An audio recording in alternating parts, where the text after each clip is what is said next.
Une vidéo de test de ce TXNR 646 qui nous est retourné par Boulanger Mérignac pour un problème de télécommande.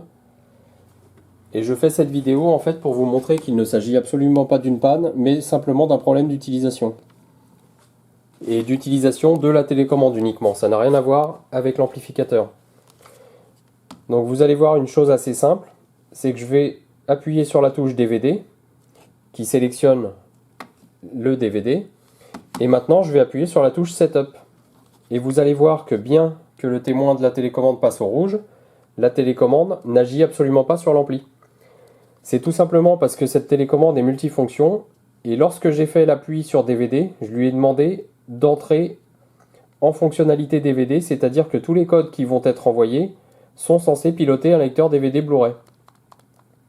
Donc bien sûr, on n'a aucune action sur le lecteur, sur l'amplificateur, pardon, à l'exception du contrôle de volume.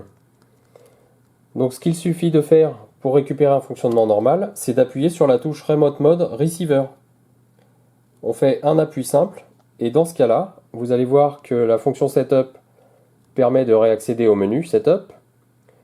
Je rappuie sur Setup pour quitter ce menu. La touche Home permet d'accéder bel et bien au sous-menu. Je réappuie sur la touche Home. Et maintenant, j'ai l'action, ici, des modes audio. Ce qui n'est pas le cas si je refais un appui sur DVD Blu-ray.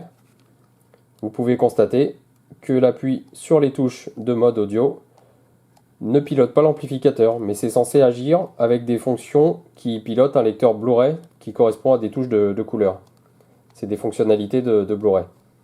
Donc pour récupérer un fonctionnement et un pilotage de l'amplificateur, il est impératif d'appuyer une fois sur la touche Receiver. On a alors un clignotement du témoin de la télécommande. Et dans ce cas, on récupère toutes les fonctionnalités de pilotage de l'amplificateur avec la télécommande. Donc cet ensemble n'est pas en panne, ni la télécommande ni l'amplificateur, il s'agit simplement d'un problème d'utilisation. Je conseille aux clients pour plus d'informations de consulter la notice technique, la notice d'utilisation, pardon, pas la notice technique, de cet ampli et de éventuellement réentrer les codes de ces différents appareils en fonction de ses besoins, puisque cette télécommande a la capacité par exemple de piloter directement un téléviseur si les codes sont entrés proprement. Donc là j'ai un téléviseur Panasonic, a priori le client n'a pas de téléviseur Panasonic puisque je n'ai aucune action de la télécommande sur mon télé. Lorsque j'appuie sur DVD, je n'ai pas de pilotage de l'ampli. Lorsque j'appuie sur télé, je n'ai pas de pilotage de l'ampli non plus, ni sur CBSAT.